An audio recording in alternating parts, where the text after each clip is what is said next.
Olá, boa noite. Você acompanha agora mais uma edição do Acontece Agora, com notícias do Brasil e do mundo desta segunda-feira. O ministro do Tribunal de Contas da União determinou hoje que o Ministério da Saúde dê destinação imediata aos kits de diagnóstico de Covid fornecidos pela Organização Pan-Americana de Saúde e que vencem entre maio e junho de 2021. Em decisão cautelar, o ministro pede a imediata destinação dos kits e afirma que pode aplicar multa e responsabilizar gestores por dano ao erário caso os testes percam a validade sem serem utilizados. No despacho, o ministro dá 15 dias para que o Ministério informe ao TCU as providências adotadas para cumprir a determinação. O Ministério da Saúde ainda não se posicionou sobre a decisão. Grande parte das montadoras de veículos instaladas na Zona Franca de Manaus suspenderam a produção por causa da pandemia. Mesmo assim, as vendas cresceram em março, aumentando a fila de espera pelo carro novo. O levantamento é da FenaBrave e aponta que no país, as vendas de veículos novos aumentaram 13,2% em março deste ano em relação a fevereiro. No total, foram emplacadas em março 189.400 unidades, entre carros de passeio, utilitários, caminhões e ônibus. Esta foi a primeira vez desde a pandemia que houve aumento de vendas em relação ao período anterior. Quando se olha mais para trás e se compara as vendas de março deste ano com relação a março do ano passado, o aumento foi de 15,8%. Mas isso pode ser fruto de entregas que estavam represadas. Essas vendas refletem no mês de março, foram umas vendas que foram realizadas anteriores e com o faturamento das montadoras que teve no mês de março, houve esse pequeno aumento agora no mês de março desses pedidos que já foram feitos nos meses anteriores. Já comparando ao resultado do trimestre, quando houve 527.900 veículos comercializados, houve queda de 5,4% em relação aos 3 primeiros meses de 2020. Conforme o consultor de vendas, o principal problema é nas montadoras. A maioria paralisou as atividades. Com a falta de produção, da falta de peças, de componentes, acaba prejudicando a chegada desses veículos novos nas concessionárias. E com isso, os pedidos que sejam realizados acaba também atrasando esse tempo de chegada. Com isso, há ainda o aumento do prazo de entrega, que antes podia ser até imediato. Hoje, o sonho do carro novo tem de esperar mais um pouco. Com a situação também hoje da pandemia, as montadoras hoje estão paradas, né? Estão com seus serviços suspensos. O prazo hoje, a média para quem tem feito o pedido é de 90 a 120 dias. Então, a gente espera que no decorrer, normalizando todas as atividades produtivas, a gente vai normalizando isso aos poucos, conforme a montadora vai efetuando a sua linha de montagem. E vamos agora ao mercado financeiro. O dólar fechou em alta nesta segunda-feira após passar a maior parte da manhã em queda, com os investidores de olho na cena política local e nos números ainda preocupantes da pandemia de coronavírus. A moeda norte-americana subiu 0,81% e encerrou o dia cotada a R$ 5,72 para a venda. Várias cidades registraram protestos ontem contra a decisão do Supremo Tribunal Federal de que os governos regionais podem proibir as celebrações religiosas por causa da pandemia. Por 9 votos a 2, a maioria dos ministros do STF usou a ciência como justificativa para a decisão. Em Brasília, a Marcha da Família Cristã pela Liberdade reuniu centenas de pessoas. Com cartazes e faixas, os manifestantes caminharam até a sede do Congresso na capital federal.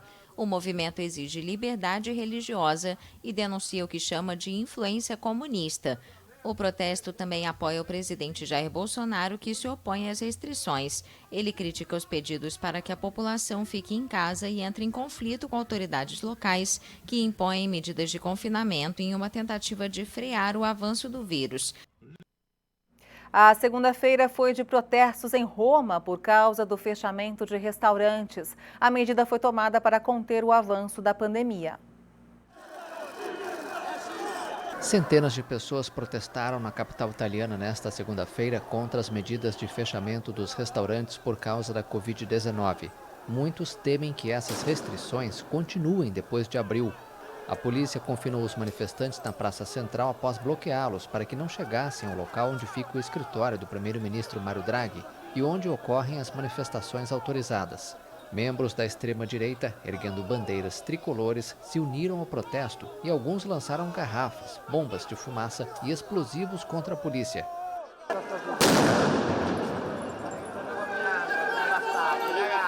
A Itália ordenou o fechamento de todos os restaurantes, bares e cafés. As medidas de flexibilização recentes em algumas regiões não incluem a reabertura desses negócios. Na última quinta-feira, o ministro Mário Draghi disse que espera que antes do fim do mês possa suavizar as medidas anti-Covid, mas que precisa ter novas informações sobre a crise de saúde antes de decidir.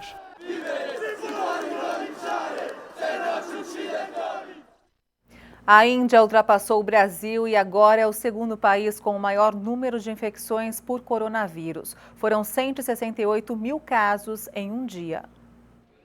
A Índia registrou aumento de novas infecções por coronavírus nas últimas semanas. São 13 milhões e meio de casos, 20 mil a mais do que o Brasil. Especialistas indianos indicam como causa a grande aglomeração sem o uso de máscaras. Nos comícios dos estados com eleições programadas, a Índia registrou um aumento de 70% na comparação com a semana anterior, enquanto o Brasil registrou tendência de alta de 10%. A alta de casos na Índia levou as regiões mais afetadas a anunciar restrições de movimento e de atividades.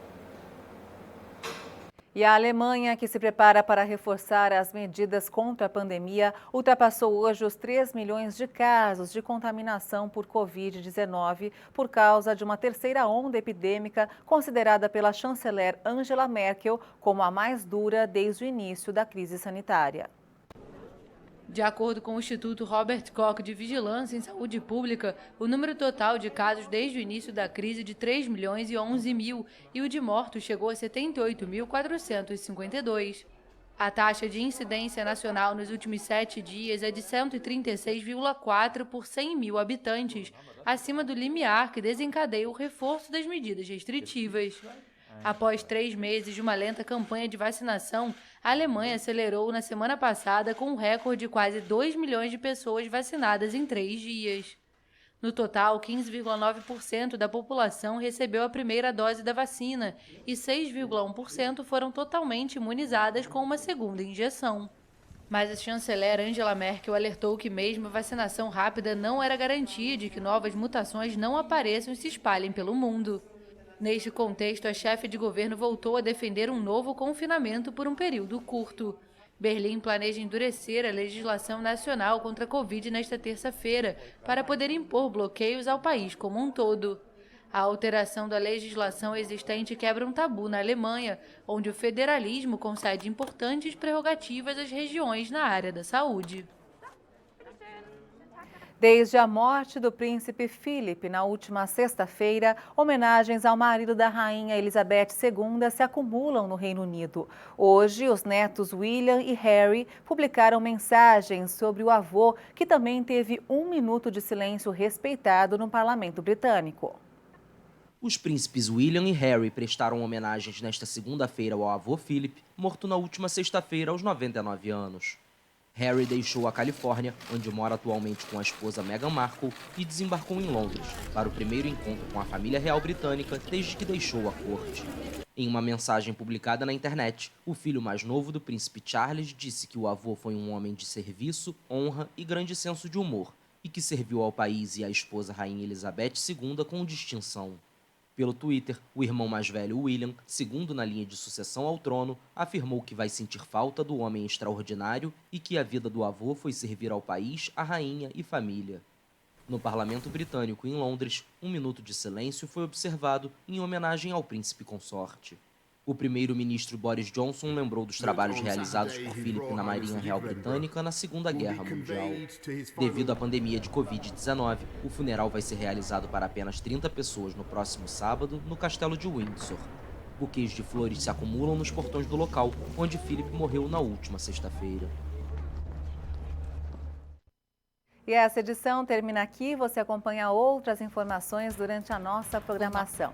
E para rever as nossas reportagens, é só acessar o canal Hit Notícias no YouTube. Uma boa noite para você e até amanhã. Tchau. 9 votos a 2.